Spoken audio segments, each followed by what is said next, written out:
Onun için annelere tavsiyem şudur ki, ailece sabah namazı kılındığı bir gün, ayda bir de olsa, çocuklar, bugünkü kahvaltımızın adı sabah namazı zaferi kahvaltısıdır. Bugün ne istiyorsunuz? Her ne istiyorsanız yiyin, tıka basa yiyin, zaferimiz mübarek olsun. Sabah namazı kıldık. İblis bugün mağlup oldu.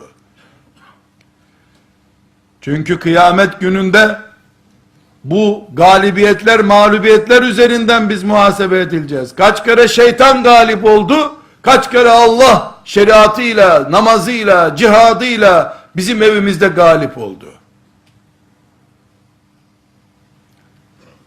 Evet, şeytan ebedi galibiyet alamayacak. Ama o günü galip başlayacak. Bu bir mücadeledir kardeşlerim. Resulullah sallallahu aleyhi ve sellemin ordusunun askerleriyiz biz.